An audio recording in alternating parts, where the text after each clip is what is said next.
మాజీ సీఎం కేసీఆర్ ముస్లింలకు రంజాన్ శుభాకాంక్షలు తెలిపారు. ఎర్రవల్లి ఫామ్ హౌస్ లో చిన్ననాటి స్నేహితుడు మహమ్మద్ జహంగీర్, బీఆర్ఎస్ నేత జుబేర్తో కలిసి ఆయన ఈద్ సెలబ్రేట్ చేసుకున్నారు. వారు తమ కుటుంబ సభ్యులతో కేసీఆర్ ను మర్యాదపూర్వకంగా కలిశారు. కేసీఆర్ వారితో ఫోటో దిగి శుభాకాంక్షలు తెలిపారు.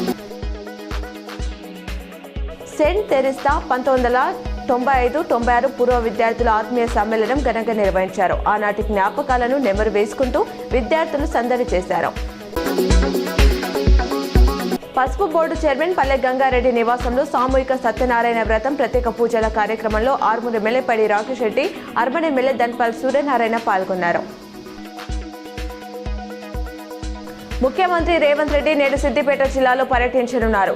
నాగనూరు మండలం నర్మేటలో జరుగుతున్న రైతు ఉత్సవాలు ముగింపు కార్యక్రమానికి హాజరవుతారు.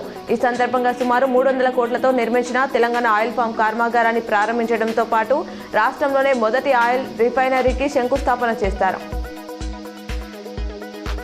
కాంగ్రెస్ ప్రభుత్వం బీసీ, ఎస్సీ సంఘాలకు ఇస్తామన్న నిధులు ఎక్కడా అని బీఆర్ఎస్ నగర అధ్యక్షుడు శిల్పరాజు, ఎస్సీసీల అధ్యక్షుడు నీలగిరిరాజు ప్రభుత్వాన్ని ప్రశ్నించారు. శనివారం బీఆర్ఎస్ నగర కార్యాలయంలో వారు మీడియాతో మాట్లాడారు.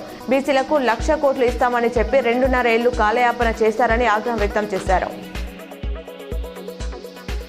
కమర్షియల్ గ్యాస్ సిలిండర్ల కొరత నేపథ్యంలో కేంద్రం శుభవార్త చెప్పింది. రాష్ట్రాలకు అదనంగా మరో 20% కమర్షియల్ గ్యాస్ అందించనున్నట్లు ప్రకటించింది. ఈ నెల 23 నుంచి ఇది అమల్లోకి రానుంది. ఇటీవల కేంద్రం అనౌన్స్ చేసిన 10% గ్యాస్ కు ఇది అదనం. హోటళ్లు, రెస్టారెంట్లు, దాబాలకు గ్యాస్ కొరత లేకుండా చర్యలు తీసుకోవాలని రాష్ట్రాలకు రాసిన లేఖలో కేంద్రం పేర్కొంది.